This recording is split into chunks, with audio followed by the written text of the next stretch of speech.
पहले पत्नी की हत्या और फिर खुद को बचाने के लिए हैरान कर देने वाली कोशिश। मामला नोएडा के सेक्टर 30 का है, जहां एक पति ने अपनी पत्नी का कत्ल किया और फिर खुद को स्टोर रूम में बंद कर लिया, लेकिन वो खाकी की नजरों से बच नहीं सका। आखिर क्यों किया उसने अपनी पत्नी का कत्ल, देखिए इस रिपोर्ट में।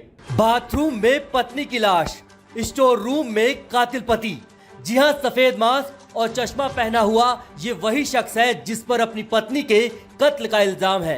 नोएडा के सेक्टर 30 के अपने मकान में अपनी पत्नी की हत्या कर इसने जिस तरह से पुलिस को चकमा देने की कोशिश की, वो सभी को हैरान कर रही है।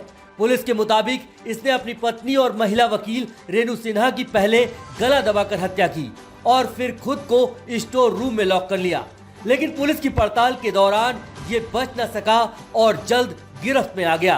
पुलिस के मुताबिक इस मामले में रेणु सिन्हा के भाई ने सूचना दी थी। उसने पुलिस को अपनी बहन के 3-4 दिनों से लापता होने की जानकारी दी थी और हत्या की आशंका उसके पति पर जताई थी। डीसीपी हरीशचंद ने बताया कि मकान को बेचने को लेकर रेणु सिन्हा और उसके पति नितिन नाथ के बीच अक्सर झगड़ा होता था और नितिन नाथ ने जब से मकान को बेचने की डील किसी से कर ली थी, तब से झगड़ा काफी ज्यादा होने लगा था। इस दौरान रविवार को नितिन नाथ ने पहले रेणु सिन्हा के साथ मारपीट की और फिर गला दबाकर उसकी हत्या कर दी। पुलिस के मुताबिक जब इस मामले की पड़ताल शुरू की गई तो घर का गेट अंदर से बंद मिला। इसके बाद सीसीटीवी फुटेज खंगाला गया, दरवाजों को तोड़कर छानबीन की गई। उसके बाद जब पुलिस ने स्टोर का लॉक तोड़ा तो रेणु सिन्हा का पति दिखाई दिया, जिसे गिरफ्तार कर पूछताछ की गई। पुलिस अब इस मामले से जुड़े कई अन्य पहलुओं की बारीकी से जांच कर रही है। इसको एक सूचना थाना 20 को प्राप्त हुई थी कि एक महिला जिनका नाम रेणु सिन्हा था, वो अपने घर से 2 दिन से मिसिंग है।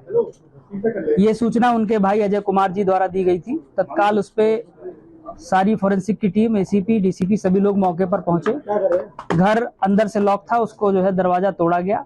दरवाजा तोड़ने के बाद जब एंट्री की गई वीडियो रिकॉर्डिंग में, तो ये देखा गया कि जो बेडरूम है उसके बगल में जो बाथरूम है, उस बाथरूम में जो है महिला की डेड बॉडी पड़ी है। तत्काल फोरेंसिक की टीम ने पूरे घटनास्थल का एनालिसिस किया। एनालिसिस करने के बाद इसमें मृतका के भाई के तहरीर पर एक अभियोग 302 का पंजीकृत किया गया और उसके बाद 4 टीमों का गठन किया गया। जो देखने वाली बात है वो ये है कि उस समय जो इनके पति जो एक्यूज्ड हैं, ये मौके से मिसिंग थे और इनके भाई का यह आरोप था कि इनके द्वारा ही इनका जो है वो हत्या किया गया है। इसमें जब रात्रि में घर को सर्च किया गया पूरी टीमों के साथ, डॉक्यूमेंट्स के वेरिफिकेशन और बाकी चीज़ों के कलेक्शन के लिए, तो इनको स्टोर रूम में जो है वो पाया गया।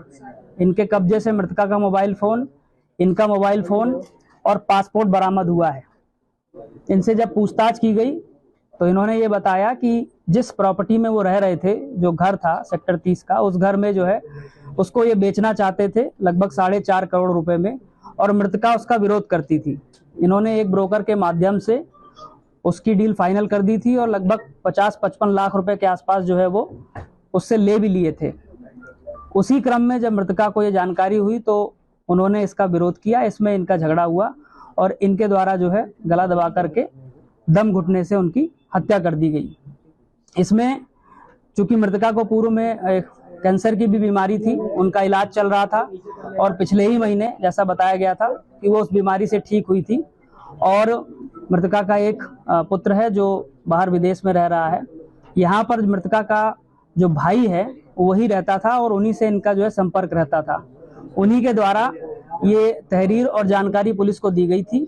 उसी क्रम में यह अभियोग पंजीकृत किया गया था। रात्रि में ही जो है इनको गिरफ्तार कर लिया गया, नितिन को, और आज इनको माननीय न्यायालय के समक्ष प्रस्तुत किया जा रहा है।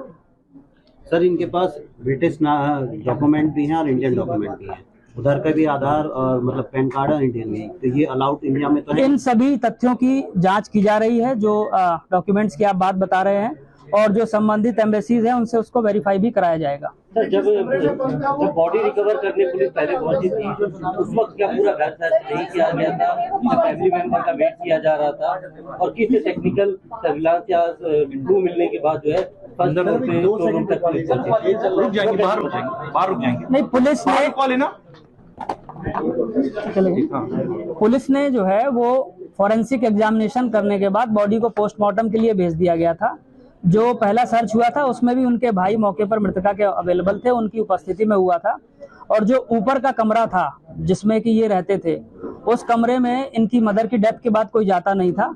इस कारण से जो है वो उसके सर्च को उस समय रोका गया था ताकि और एविडेंस कलेक्ट कर लिए जाएं। और जब सभी एविडेंस कलेक्ट कर लिए गए तो हर कमरे के दरवाजे को तोड़ करके वीडियो रिकॉर्डिंग में जो है वो देखा गया मृतका के भाई की उपस्थिति में। और उसी दौरान जो है इनको स्टोर रूम जो इन्होंने अंदर से लॉक कर लिया था तोड़ करके बाहर निकाला गया। इनके कब्जे से दोनों फोन भी बरामद हुए। नोएडा समाचार के लिए संदीप श्रीवास्तव की रिपोर्ट। ताज़ा खबरों से जुड़े रहने के लिए हमारे चैनल को सब्सक्राइब करें और बेल आइकन को दबाना ना भूलें ताकि हर खबर की नोटिफिकेशन आपको मिलती रहे।